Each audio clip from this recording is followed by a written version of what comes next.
உங்களுக்கு tomato flavour பிடிக்குமா? அப்படின்னா இந்த creamy chicken tomato pasta try பண்ணி பாருங்க.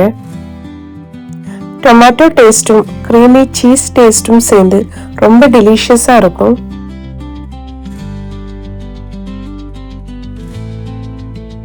லாஸ்ட்ல மொசரல்லா சீஸ் போட்டு பேக் பண்ணினா சீஸ் லவர்ஸுக்கு சொல்ல வார்த்தையே இல்லை.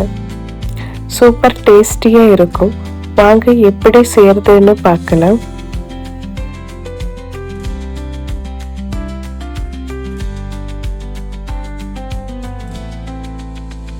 பாஸ்தா குக்கிங் பண்ணதுக்காண்டி ஃபர்ஸ்ட் ஒரு பேனில் நல்லா வாட்டர் பாயில் பண்ணுங்க. கூடவே சால்ட்டும் ஆட் பண்ணிக்கோங்க. தண்ணி லைட்டாக சால்ட்டி டேஸ்டாக இருக்கணும். நான் இங்கே கார்னே பாஸ்தா 400 கிராம் எடுத்திருக்கு.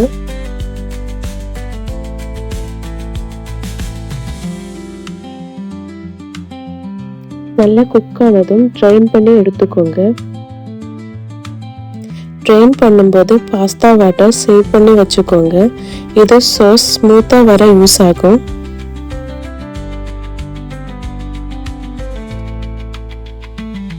நெக்ஸ்ட்டு சிக்கன் மேரினேஷன் பண்ணலாம்.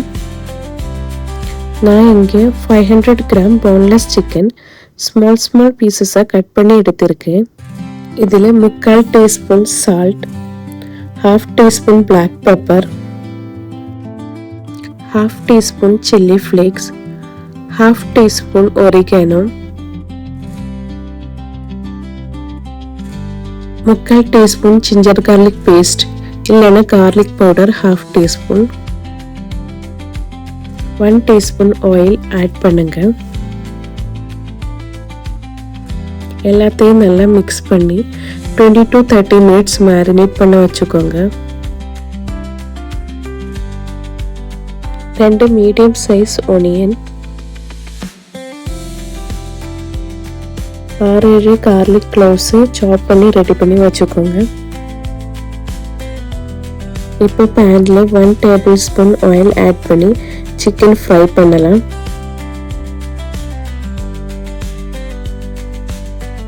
சிக்கன் நல்லா குக் ஆகி லைட்டு கோல்டன் கலர் வரும்போது எடுத்து சைடில் வச்சுக்கோங்க.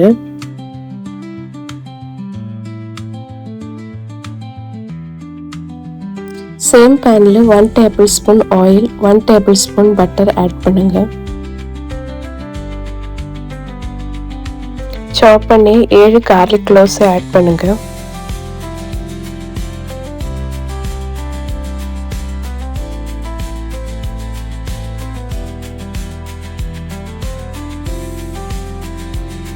கார்லிக் நல்லா வதங்கினதுக்கு அப்புறம் சாப் பண்ணி 2 மீடியம் சைஸ் வெங்காயத்தை சேர்க்கலாம். வெங்காயம் நல்லா சாஃப்டாக வரைக்கும் வதக்கிடுங்க.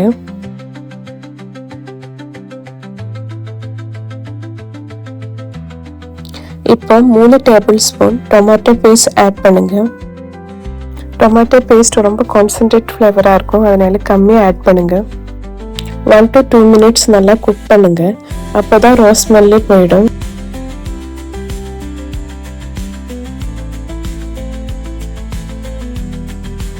Next 1/2 teaspoon black pepper powder, 1/2 teaspoon chilli flakes, 1 teaspoon oregano இல்லைன்னா இட்டாலியன் சீசனிங்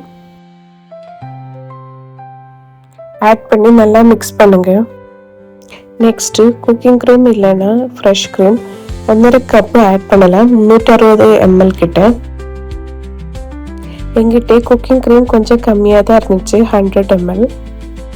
மீதி இல்லதுக்கு நான் மில்க் ஆட் பண்ணியிருக்கு. பாஸ்தா கொஞ்சம் திக்காக வரதுக்கு 2 டேபிள் ஸ்பூன் கார்ன்ஃப்ளவர் ஆட் பண்ணிடுது. கொஞ்சம் தண்ணி ஆட் பண்ணி லம்ப்ஸ் இல்லாமல் நல்லா கரைச்சிடுது. உங்ககிட்ட கார்ன்ஃப்ளவர் இல்லைன்னா மைதாவும் ஆட் பண்ணலாம். இந்த மிக்ஸை மசாலையில் சேர்த்துடலாம். நல்லா மிக்ஸ் பண்ணி குக் பண்ணிடுங்க. 1.5 கப்பு மில்க் ஆட் பண்ணி நல்லா மிக்ஸ் பண்ணுங்க.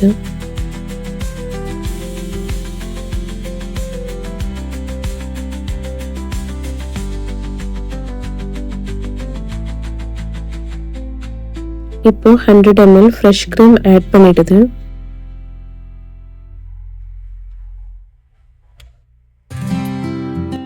இப்போ நான் ட்ரையாங்கிள் சீஸ் ஆட் பண்ணிக்கிறேன். 3 சீஸ் ட்ரையாங்கிள் எடுத்திருக்கு. இது ஆப்ஷனல் தான். சீஸ் கம்ப்ளீட்டாக மெல்ட் ஆகும் வரைக்கும் மிக்ஸ் பண்ணுங்க. சோஸ் ரொம்ப திக்காக இருந்துச்சுன்னா பாஸ்தா குக் பண்ண டைம் எடுத்து வச்சு அந்த தண்ணியை ஆட் பண்ணிக்கோங்க.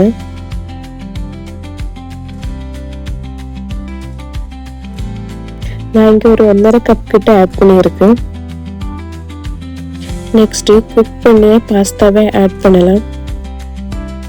எல்லாத்தையும் ஜென்டலாக மிக்ஸ் பண்ணிக்கோங்க. டேஸ்ட் பண்ணி சால்ட்டு தேவை இருந்துச்சுன்னா மட்டும் சால்ட் ஆட் பண்ணிக்கோங்க. எனக்கு சால்ட்டு கரெக்டாக இருந்தேன், ஆனால் ஒரிகானோ ஃப்ளேவர் கொஞ்சம் கம்மியான மாதிரி இருந்துச்சு.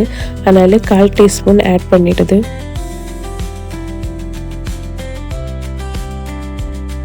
கொஞ்சம் பார்ஸ்லியும் ஆட் பண்ணிடுது. இப்போ ஃப்ரை பண்ணி வச்சிருக்கிற சிக்கனை ஆட் பண்ணுங்க.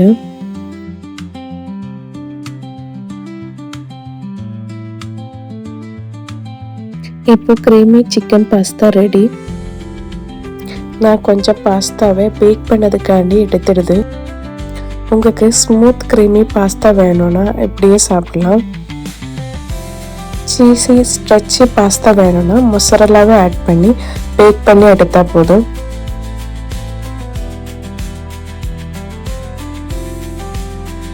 மேலே நான் 1/2 கப்பு கிட்ட மொசரல்லா சீஸை ஸ்ப்ரெட் பண்ணிடுது. உங்களுக்கு விருப்பம் உள்ள அளவுக்கு போடலாம்.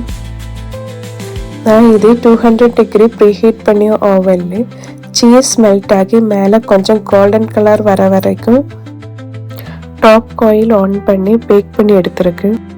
என் ஓவனில் 7 மினிட்ஸ் எடுத்துடுச்சு. நம்மளோட creamy chicken tomato pasta ready. Creamy cheesy and highly ஃப்ளேவர்ஃபுல்லாக இருக்கும். நீங்களும் வீட்டில் ட்ரை பண்ணி பாருங்கள். ரெசிபி பிடிச்சிருந்தா லைக், ஷேர் அண்ட் சப்ஸ்கிரைப் பண்ண மறக்காதீங்க. See you in the next video.